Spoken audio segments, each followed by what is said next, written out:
In this video, we're going to be taking a look at the Star Wars The Vintage Collection Jango Fett Deluxe Pack from Attack of the Clones. Hello Star Wars collectors, and welcome to another Bossk's Bounty video. And as I said in the intro, in this video I'm going to be reviewing the Star Wars The Vintage Collection Jango Fett Deluxe set from Attack of the Clones. I say that quite loosely, the Deluxe set, because in my opinion there isn't too much in this pack that is deluxe, but we will get into that in a second. But because it's deluxe, it is in one of these deluxe style boxes, which I don't really feel too many people like, and hopefully future deluxe figures may be put on a card. Hopefully, that's my hope anyway. But let's take a look at the packaging.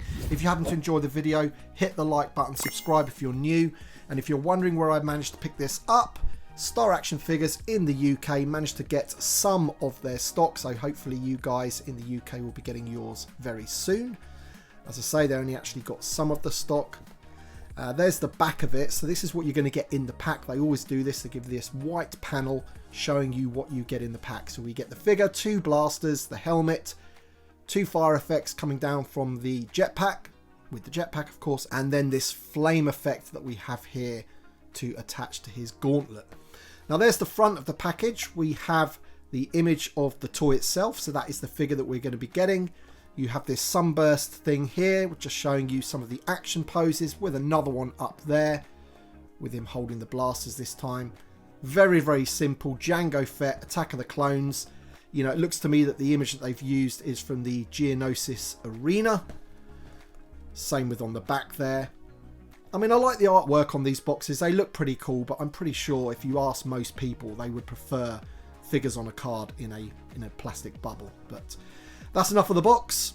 Let's open it up and check out the figure. Actually, apologies, before we take a look at the figure, I just wanted to bring in VC34, which is the original Jango Fett that we got in the Vintage Collection. He's on a card, he's not classed as deluxe, and you actually kind of get more accessories in there, so it just shows you where we are these days with the Vintage Collection. You know, this figure is classed as deluxe, which, you know, I know a lot of people weren't too happy about, but we're going to see what's inside the box, see what you get. You know, I've got no doubt that you will probably agree with me when I say, you know, what you're getting in here really isn't deluxe, and it's not really worth the price tag that they're charging for it. But I've got it in hand. We're gonna have a look at the figure and see what it's like. And in case you're wondering how it's packed within the box, this is it. It's a little cardboard tray with the figure, and then you've got the little bag of accessories in one of those little waxy packets. Okay then, so here is a super close-up look at the figure and the helmet specifically, and I'm really enjoying the paint applications on the helmet there. I think they look pretty clean, and also you can see he does in fact have the 2 black lines going around the helmet there, which I know when we had the press images, a lot of people were saying they've got the helmet wrong and it only had the 1 line. You can just see there above the purple visor, you can see the other black line there going around, so he does have both. And I do like the paint applications that they've used for the silver on the body and the helmet itself. It's super shiny. You know, it's not vac metal or anything, but it does have a really, really good shine to it. Now, one criticism I do have is the size of the holsters on his legs, and I'm not really too sure why they have to be that big. If you just look there, the hole there for the blaster to go in isn't really that big, and the thickness of the plastic that they've got going on there, it doesn't need to be like that, I don't think, and it just makes them look like saddlebags, I think my friend John Miko described them as. So those could be a lot sort of thinner and more close to the leg. I think the length of them's fine. If you check out the images of Jango Fett, the length of those is absolutely fine. It's just the thickness of them, they stick out way too far, but I'm trying to not let that, you know, ruin the enjoyment of the figure itself for me, because apart from that, I think they've got it spot on. I'm really, really enjoying this Jango Fett. I think he looks fantastic. We'll just turn him around there so you can see the back of him and then look at the paint applications on that jetpack. I think they've done a fantastic job on that once again. The figure is packed in with 2 of these identical blasters, and when you have a super close-up look at them here, they don't look like the best sculpting work ever. But when they're in the hands of the figure and they're far away from your eyes, they don't look too bad really, but close up, they don't look great. In terms of articulation, the figure has pretty much everything you're going to need. I would say that the head itself could be a little bit better. Even though it is on a double barbell, the range of motion isn't fully there. I mean, you can see that you can move it like so, and you can kind of get some range of motion, but because of the way the joint is put into the neck, which I'll show you in a minute, it does limit it ever so slightly, and the same can be said for when you have the head on there. And in fact, I'll be able to demonstrate that a little bit better with the head on instead of the helmet. He has the bull hinged shoulders which go all the way round, and the shoulder pad of the armor is nice soft vinyl plastic, so it doesn't get in the way there, and it comes right back down. He has hinges on the elbow which go past 90, and really good hinges at the wrists. Bull hinge on the lower torso, which gives you loads of range of motions. He doesn't have anything on the hip as far as I can tell underneath that belt. We have the barbell hips. We have the split at the thigh, which is restricted ever so slightly because of these attachments to the belt and the holsters. That does restrict it ever so slightly. You can go more inwards than you can go outwards. I think you'll find if you go too far outwards, then this piece of plastic will probably snap. We have the knee joints, which go about 90 degrees. And then, of course, we have the hinge and rocker on the ankle. And going back to the neck joint, here is what I was talking about earlier.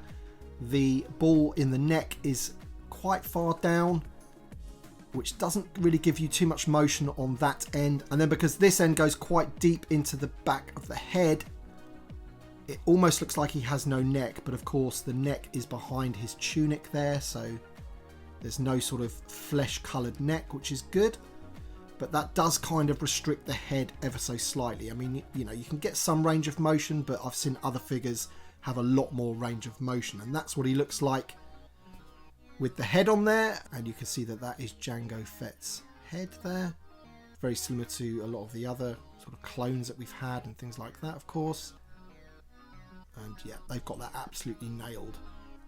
Now I've got to say, I do prefer the figure with the helmet on rather than the head, and the rangefinder is articulated as well, but you do need to be a little bit careful with this because it does have a habit of pinging out. But you can see there it goes right down and then back up.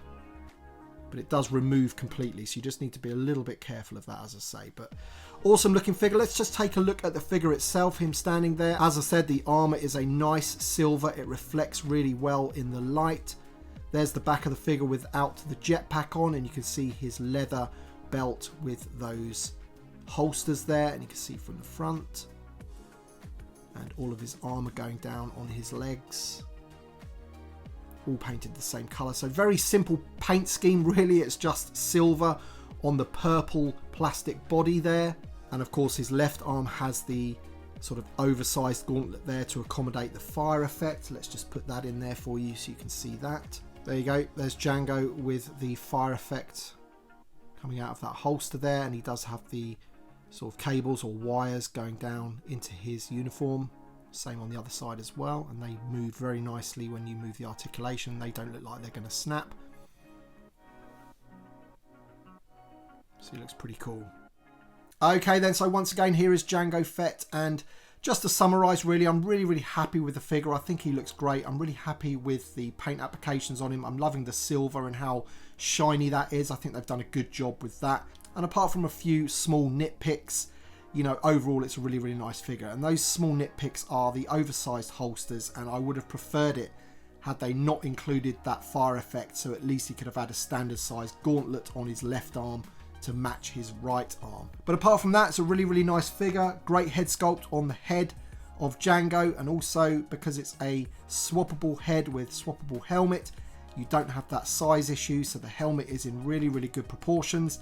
And I think it looks pretty accurate to the source material. And once again, also, I'm loving that jetpack as well. The paint scheme on that jetpack is great. Really good.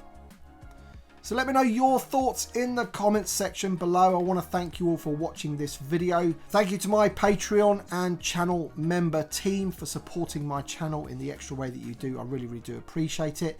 Thanks for watching, everybody, and we shall see you on the next one.